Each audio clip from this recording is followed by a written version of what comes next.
अस्सलामुअलैकुम। क्या आप में से किसी ने कभी इस बात पर गौर किया है कि अदालत में जज अपना फैसला सुनाने के बाद वो लकड़ी से बने एक हथौड़े को जोर से मारकर ऑर्डर ऑर्डर कहते हैं और यूं फैसला कलमबंद हो जाता है। टेक्नोलॉजी के इस दौर में भी लकड़ी से बने हथौड़े को ही क्यों इस्तेमाल किया जाता है? आखिर इसको इस्तेमाल करने की क्या वजह है? क्या इसके पीछे भी कोई साइंस या खुफिया राज है? ये जानने से पहले अगर आप इस चैनल पर नए हैं तो इस चैनल को सब्सक्राइब कर लें और वीडियो को लाइक कर दें। लकड़ी से बने इस हथौड़े को मारने की कई वजूहात हैं। ये अंग्रेज़ों के दौर से इस्तेमाल होता आया है।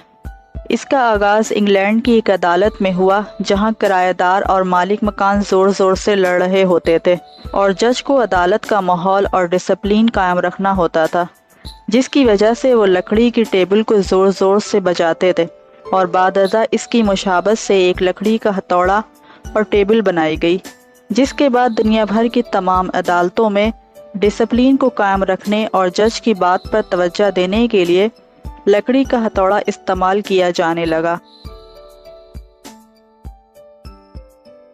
Subscribe to my channel and also press this bell icon so you never miss any new updates.